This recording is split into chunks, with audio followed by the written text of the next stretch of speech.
This is Macro Horizons, episode 379, Sunny Sunday, presented by BMO Capital Markets. I'm your host, Ian Lyngen, here with Ben Jeffery to bring you our thoughts from the trading desk for the upcoming week of June 22nd.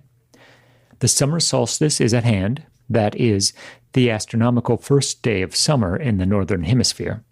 On Sunday, at 4:24 a.m., the Earth's tilt will be its closest to the Sun for the year. Happy Father's Day to those who celebrate.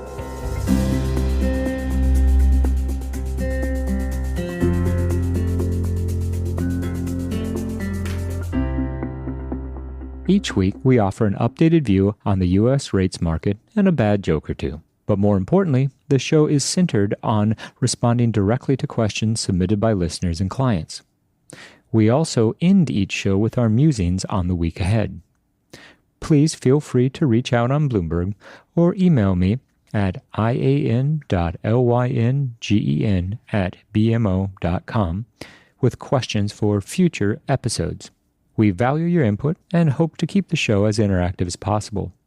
So that being said, let's get started.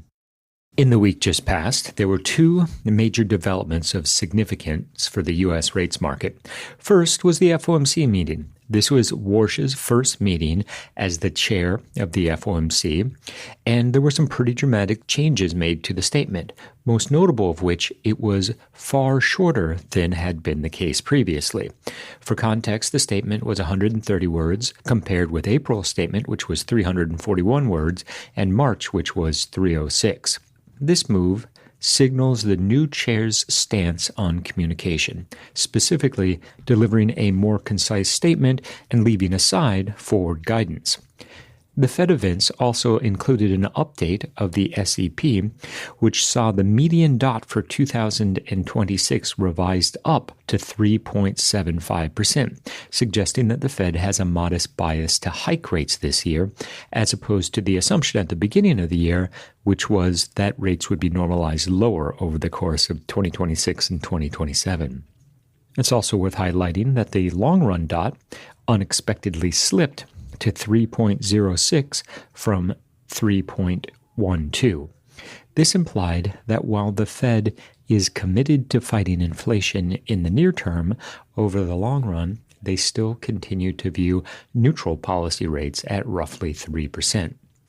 In terms of other meaningful changes at the Fed, Warsh announced 5 new task forces to review key areas of monetary policy, specifically Fed communications, the balance sheet, the use and reliance on existing data sources, productivity, AI and jobs, and the inflation framework. Warsh did go out of his way to confirm that 2% remains the Fed's inflation objective. While he did hint to being open to revising that at one point, he also observed that before that discussion could begin, we need to get inflation back down to 2%. Our primary takeaways from Warsh's debut as Fed chair is that he has delivered on brevity, if nothing else, and he is laying the groundwork to make the type of changes that many in the market anticipated. Specifically, there now appears to be a path to remove or significantly limit the SEP and the dot plot. Revisiting the size of the balance sheet is undoubtedly on the table. And the Fed is likely to emphasize new data sources in its monetary policy making decisions. In terms of revisiting the inflation framework and reframing productivity and jobs, those are longer-term conversations that we expect will persist indefinitely at the FOMC. The other major event that occurred in the week just past was that Trump signed a deal with Iran, and Iran is expected to countersign that on Friday, which creates a 60-day ceasefire and reopens the Strait of Hormuz. As a result, energy prices declined, with the front-month WTI contract back below $75 a barrel, highlighting the possibility that oil could return to the 55 to 65 range that was in place prior to the war. Such a significant sell-off was seen as unlikely after the front-month contract reached 108 at the peak of the energy shock. As we think about what the decline in energy prices could mean for the consumer, if nothing else, what had been upward pressure on headline inflation over the course of the last several months, should transition to a period in which inflation is biased lower, especially given the decline in gasoline prices. For context, the average cost of gasoline in the U.S. dropped below $4 a gallon for the first time since April. Overall, the resulting price action in the Treasury market has been a very significant curve flattening impulse. The 2-year sector remains comfortably above 4%. In fact, the front-end benchmark looks as if it might be anchored to roughly 420. Further out the curve, duration has actually outperformed, and it's richened in outright terms. As a result, the spread between 2- and 10-year yields dropped below 25 basis points, leaving us now with a near-term target of 15.8 basis points, which would represent the flattest the curve got in 2025.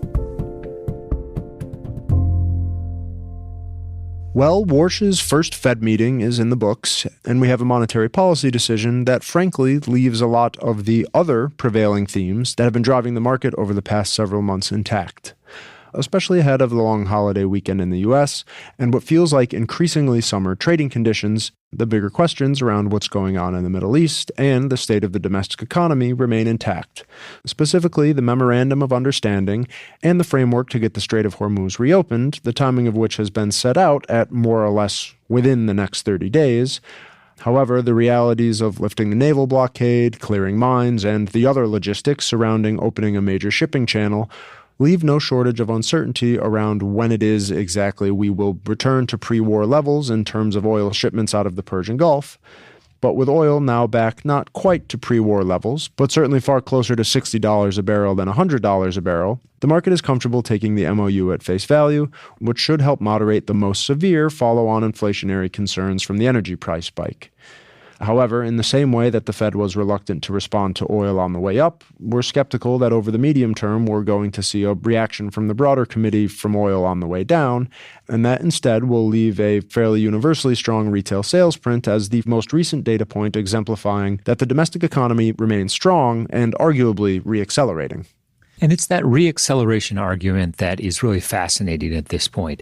If, in fact, the U.S. economy was able to successfully withstand an energy shock of the magnitude that we've seen in the first half of the year, it's very conceivable that we find ourselves over the course of the next several quarters with an increase in consumption in outright and even real terms, a continued AI build-out, which has supported fixed investment in terms of the GDP calculation, all with the backdrop of moderating headline inflation while some pockets of core inflation remain sticky. Or, if nothing else, they present a wild card for monetary policymakers as we consider the balance of the year. All of this is consistent with an increasingly optimistic economic outlook as derived from the performance of the data thus far. When putting the Treasury market in this context, it does make it somewhat more challenging to assume that 10-year yields are going to drift lower over the balance of the summer and into the fall, which would, however, be consistent with the seasonal trading patterns in U.S. rates. At issue is the degree to which oil prices can truly retrace lower. We're open to the argument that one of the primary reasons that energy prices are as contained as they are at the moment is because once the Strait of Hormuz is finally passable, there will be a lot of supply hitting the market, and that will help firms rebuild some of the inventory that was drawn down over the course of the last 3.5 months, and then allow the market to once again engage in the process of price discovery and establish the new post-war range, which, if the recent trajectory is any indication, could actually be back in the $55 to $65 a barrel range. Now, the flip side of the discussion is worth engaging in, and that's the argument that oil prices are as low as they are now because there has been a decline in demand. Part of that being a focus on alternative energy, but part of that also being a reflection of a cooling growth profile in parts of Asia. Taken together, the logic holds that once supply is ramped back up, the conversation should be about a ceiling for oil prices as opposed to a floor. That is a remarkable shift in the energy narrative over the course of the last several weeks, to be sure.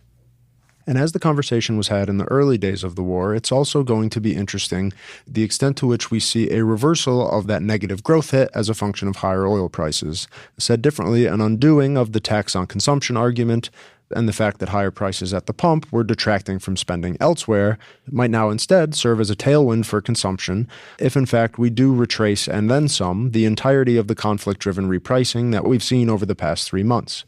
And especially looking at the departure point, with the control group retail sales figures in May coming in at 0.7% month-over-month versus the 0.4 gain consensus, it's hardly as if we saw a meaningful pullback in consumer spending last month when the national average price of gas was approaching $5 a gallon. And so while the longer-term cyclical concerns and disinflationary worries around AI are still firmly intact, if we see a pro-growth boost from lower fuel prices, at a point when we're already seeing such resilient consumer spending, then exactly as you touch on, Ian, it's entirely reasonable that the summer months could prove bearish for treasuries. Ben, while I generally agree that that is the risk, the counter-argument is that we haven't really traded the growth aspect of the war in Iran and the global implications for demand destruction, by and large at least. The trading dynamic has primarily been following energy prices, effectively tick for tick. So if we're now on the other side of that particular hill, and the new pattern will be a persistent grind lower in energy costs, then one should assume that this will provide a drag on rates. If that isn't the case, and instead we pivot to trading off of the growth implications from the tailwind of lower gasoline prices, then one should put in context some of the recent strength in retail sales, specifically the fact that the retail sales figures are in nominal terms and they are not inflation adjusted.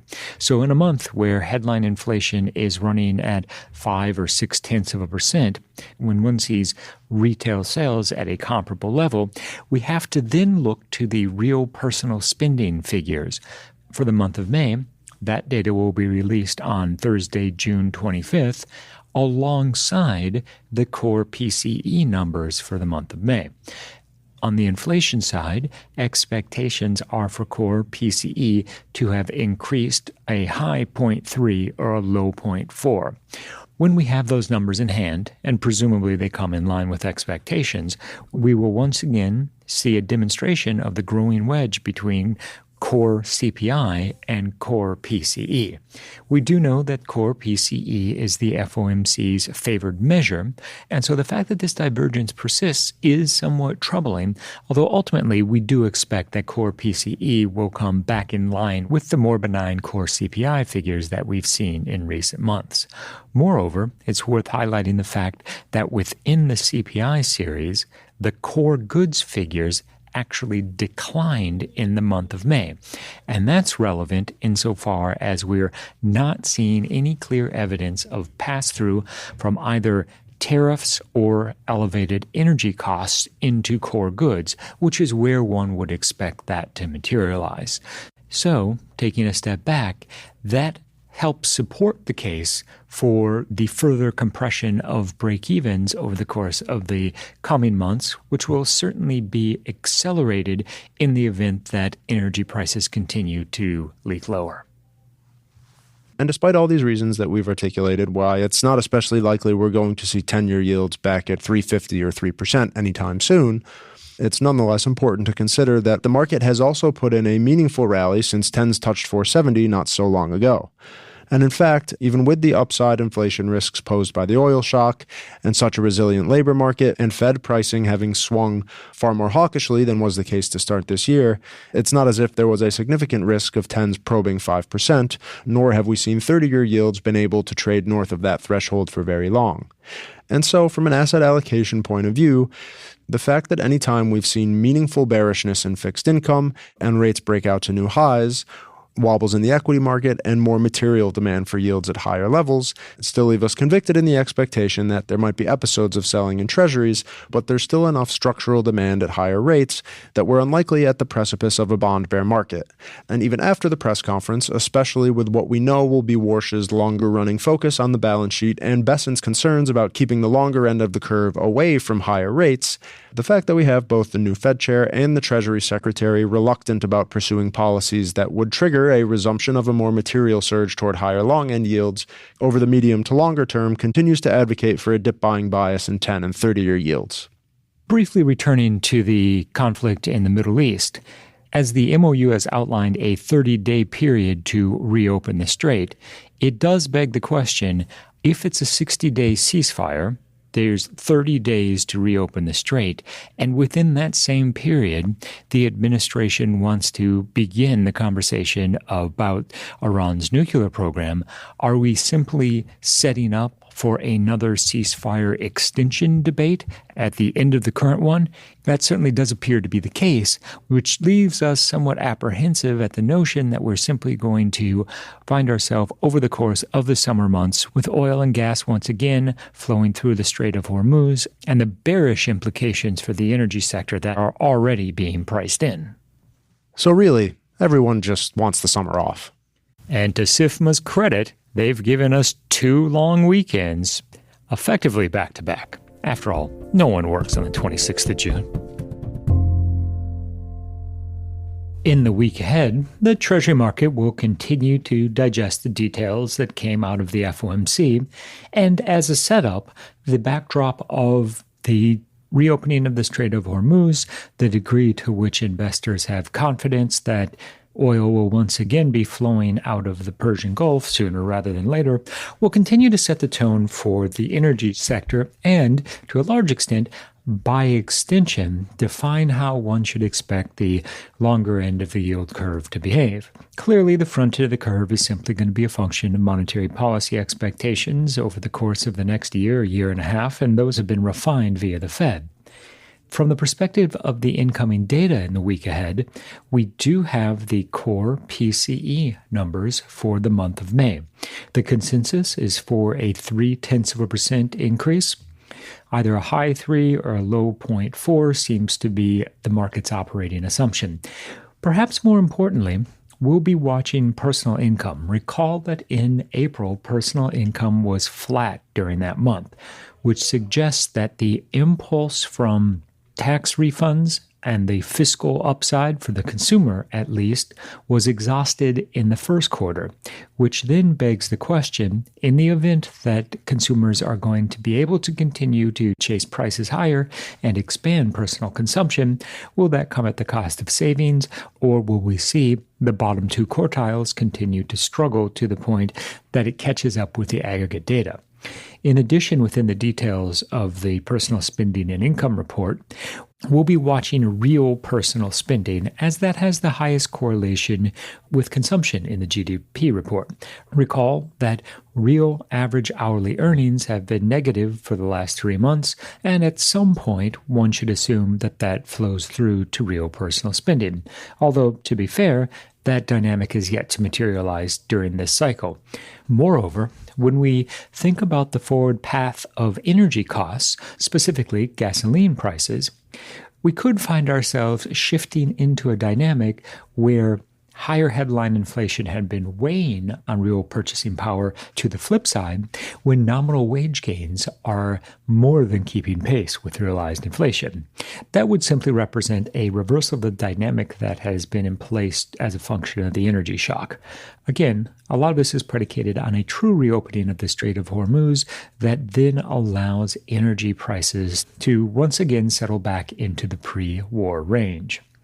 On the supply front, we do have 3 nominal auctions, including Tuesday's $69 billion 2-year auction, Wednesday's 5-year at $70 billion, and then the month's supply is capped by the $44 billion 7-year on Thursday. As a theme, the auctions have gone reasonably well, and we anticipate that will remain the case as June comes to an end. The week ahead does not officially contain month end, and so any related flows will likely be delayed until the following week, with a nod to Tuesday, June 30th, for such extension-related demand to arise. Keep in mind, June also represents quarter end, so we'll be watching the funding markets for any concerns or stress in the very front end. But frankly, the funding market has been behaving remarkably well and has yet to show any signs of reason for concern. We've reached the point in this week's episode where we'd like to offer our sincere thanks and condolences to anyone who has managed to make it this far. And with summer officially starting with a long holiday weekend, followed shortly by the Independence Day break, we'll excuse ourselves for the visions of barbecues and friendly gatherings that are dancing in our heads. Just to mix holiday metaphors. Thanks for listening to Macro Horizons. Please visit us at bmocm.com/Macro Horizons. As we aspire to keep our strategy effort as interactive as possible, we'd love to hear what you thought of today's episode. So please email me directly with any feedback at ian.lyngen@bmo.com. You can listen to this show and subscribe on Apple Podcasts or your favorite podcast provider. This show and resources are supported by our team here at BMO, including the FIC Macro Strategy Group and BMO's marketing team. This show has been produced and edited by Puddle Creative. The views expressed here are those of the participants and not those of BMO Capital Markets, its affiliates, or subsidiaries. For full legal disclosure, visit bmocm.com/macrohorizons/legal.